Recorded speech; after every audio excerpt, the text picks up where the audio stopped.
Hello everyone and अस्सलाम वालेकुम, this is Sharifa Yasmin. Welcome back to my channel देखते रहो। और आज का जो वीडियो है वो पाकिस्तान की हार के हवाले से। जी हाँ, T20 का दूसरा मैच भी पाकिस्तान हार गया और बांग्लादेश ने फैसला कुन बरतरी इस सीरीज में हासिल कर ली, यानी कि सीरीज पाकिस्तान के हाथों से गई। अब थोड़ा सा इनकी कारकर्दगी का जायजा लेंगे, बात करेंगे कारकर्दगी के हवाले से। लेकिन इससे पहले अगर आप मेरे चैनल पर नए हैं तो आप मेरे चैनल को जरूर सब्सक्राइब कीजिए, लाइक कीजिए और कमेंट कीजिए। चलिए वीडियो स्टार्ट करते हैं। बैटिंग का बड़ा नाकाम आगाज हुआ, वही हुआ जो हमेशा होता है। पार्टनरशिप का फुकदान था, पार्टनरशिप बिल्कुल भी नहीं चल पाई। शुरू की विकेटें बहुत तेजी से गिरी और ये जो शुरू के 6 ओवर्स में जो विकेटें गिरी थी वो उसका दबाव जो है वो टीम बर्दाश्त ही नहीं कर सकी और एक के बाद एक जो है वो जाता ही चला गया। इसी तरह अगर हम मिडिल ऑर्डर की तरफ देखें तो मिडिल ऑर्डर में भी कोई खातिर खा तब्दीली जो है हमें नजर नहीं आई। उसके बाद हम ये कहते हैं कि जी जो तजुर्बेकार खिलाड़ी थे उनकी बहुत ज्यादा कमी नजर आ रही थी। जो नए लड़के थे उनके पास इतना तजुर्बा भी नहीं था, वो उस तरह से परफॉर्म नहीं कर पा रहे थे जिस तरह से उन्हें परफॉर्म करना था। स्पिनर्स की अगर हम बात कर लें तो स्पिनर्स में भी कोई खास चीज हमें नजर नहीं आई। कैचेस छोड़ने की वजह से, मिसफील्ड करने की वजह से बांग्लादेश को एक एडवांटेज हासिल हो गया और टीम की जो अपनी एक बॉडी लैंग्वेज थी, अगर आपने मैच देखा हो तो टीम की अपनी बॉडी लैंग्वेज जो थी वो बड़ी डाउन थी। उनका वो जोश और वो जज्बा, वो तमाम चीजें हमें नजर नहीं आ रही थी। अब अगर हम बात कर लेते हैं नाकामी की वजूहात, तो सबसे पहली जो वजह है वो गैर मुतवाजिन टीम सिलेक्शन है। मैं हमेशा ही कहती हूँ कि जी आप टीम लेके जा रहे हैं, आप उसको बैलेंस टीम को लेके जाएं ताकि जीतने के आपके चांसेस तो हों। आप बैलेंस टीम को लेके ही नहीं जाते और फिर आप लोगों के तजुर्बे खत्म नहीं होते। हर वक्त आप लोग एक्सपेरिमेंट करते रहते हैं, कभी वो एक्सपेरिमेंट ठीक हो जाता है, कभी वो एक्सपेरिमेंट ठीक नहीं होता है। इस दफा तो एक्सपेरिमेंट आपका जो है ना वो बिल्कुल ही बेकार जा रहा है। उसके साथ साथ जो अगर हम बॉलिंग के पॉइंट ऑफ व्यू से बात कर लें तो भाई फास्ट बॉलर का कोई काम नहीं था, ऐसा बहुत गैर मौसर उनका वहां पर होना था। उसके बाद स्पिनर्स का आपने बेहतर इस्तेमाल नहीं किया। फिर अगर आप देखते हैं तो हिकमत अमली का फुकदान था। ये सारी चीजें क्यों हो रही थी? कोच तो साथ था ना, तो कोच को तो फौरन गाइड करना चाहिए था, बताना चाहिए था, चेंजेस लानी चाहिए थी। तो कोच का अपना किरदार कहाँ नजर आ रहा है? हमें उनका किरदार तो कोई नजर नहीं आ रहा। सिर्फ एक फॉरेनर, एक यूरोपियन कोच को हायर करने से क्या टीम हमारी जीत जाएगी? आप ये तो देखें कि वो आपकी टीम को ट्रेन किस तरह से कर रहा आया, कि उसको इंडक्ट करने के बाद कोई आपको बेनिफिट पहुंच रहा है या नहीं पहुंच रहा है। तो इन सारी चीजों को देखा नहीं जा रहा।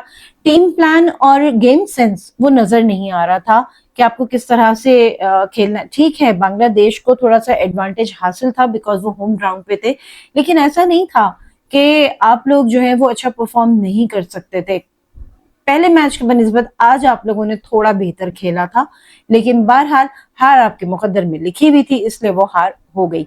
अच्छा, इसके साथ साथ अगर हम आ जाते हैं, अगर बांग्लादेश की हम बात कर लेते हैं तो पावर प्ले में उन्होंने बहुत जारहाना बैटिंग की, फिर स्पिनर्स का शानदार इस्तेमाल किया, फिर वो प्लानिंग के मुताबिक खेल रहे थे। गेम सेंस उनके पास था, विजन उनका क्लियर था, उन्हें करना क्या है। क्योंकि उनकी जो कहना चाहिए ना जो सेंस है, जो कम्युनिकेशन स्किल्स हैं वो बहुत ज्यादा स्ट्रांग है। उन्होंने उस चीज को रखते हुए जो है वो प्रेशराइज भी किया, एक दबाव बनाए रखा और फाइनली उन्होंने फैसला कुन बरतरी भी हासिल कर ली। अब हम कहते हैं कि जी अब पाकिस्तानी टीम को करना क्या चाहिए? जो हमेशा हम बोलते रहते हैं, सिफारिशों को बंद कर दीजिए और इसकी जगह पर बेहतर है कि आप मेरिट पे लोग लेकर आए जो वाकई में खेलना चाहते हो, वतन के लिए खेलना चाहते हो। और उसके अलावा बैटिंग ऑर्डर्स को आपको दुरुस्त करने की जरूरत है। तीसरी चीज, बॉलिंग में वैरायटी लेकर आए। आप लोगों की बॉलिंग में वैरायटी है ही नहीं। वेरिएशंस लेकर आए, वेरिएशंस नहीं है, कहाँ पे क्या करना है वो सेंस ही नजर नहीं आता। फिर क्या होता है कि जब आप लोग हार जाते हैं तो आपका कोच, आपका कप्तान जो है वो एक स्टेटमेंट दे देता है कि जी हमने तो कोशिश की थी, हाँ थोड़ी सी हमारी यहाँ पर गलती हो गई थी, हमें इस चीज को बेहतर करना था। तो ये कोई आंसर नहीं है। एक चीज जो आपने खराब कर दी, आप इंटरनेशनल लेवल पे खेलने जा रहे हैं लेकिन आपका वो लेवल ही नहीं है। उसके बाद टीम कॉम्बिनेशन पर एक नजरसानी करने की जरूरत है कि आप कॉम्बिनेशन क्या बना रहे हैं। और जो अगर नया प्लेयर है तो उसके साथ एक सीनियर आदमी भी साथ रखें ताकि एक बैलेंस रहे। सारे नए उठा लेंगे तो उनके पास एक्सपीरियंस नहीं है तो नए, लेकिन उनके पास एक्सपीरियंस ही, अच्छा भी खेल सकते हैं और बुरा भी खेल सकते हैं। फिर फील्डिंग जो है وہ آپ کو امپروو کرنے کی بہت زیادہ ضرورت ہے. کیچ چھوڑ دینا, مس فیلڈنگ کرنا, یہ تو بہت کامن ہے, اور اس کے بعد پکڑ کے سر یوں بیٹھ جاتے ہیں, او کیا ہوا, جیسے آپ کو پتہ ہی نہیں تھا کہ آپ کیا کرنے جا رہے ہیں. بہرحال اب یہ تمام چیزیں جو ہیں وہ سامنے آئی ہیں, اور تیسرا T20 تو کھیلنا ہی کھیلنا ہے, لیکن اس کے لیے اب بولنے کے لیے بچے گا کیا, کیونکہ اب تو اگر جیت بھی جاتے ہیں تو اٹس نو یوز. سیریز جو ہے وہ بنگلہ دیش نے اپنے نام کر لی ہے. تو چلیے دیکھتے ہیں کہ آگے جو ہے وہ کیا امپروومنٹ آتی ہے, کیا نہیں آتی. ان تمام چیزوں کو وقت کے ساتھ ساتھ دیکھا جائے گا. آج کا ویڈیو بس یہیں تک. شگفتہ یاسمین کو دیجیے اجازت, میں پھر ملوں گی ایک نئے ویڈیو کے ساتھ. اور اگر آپ کو میرا ویڈیو اچھا لگے تو پلیز آپ میرے چینل کو ضرور سبسکرائب کر دیجیے گا, لائک کیجیے گا, کامنٹ کر دیجیے گا.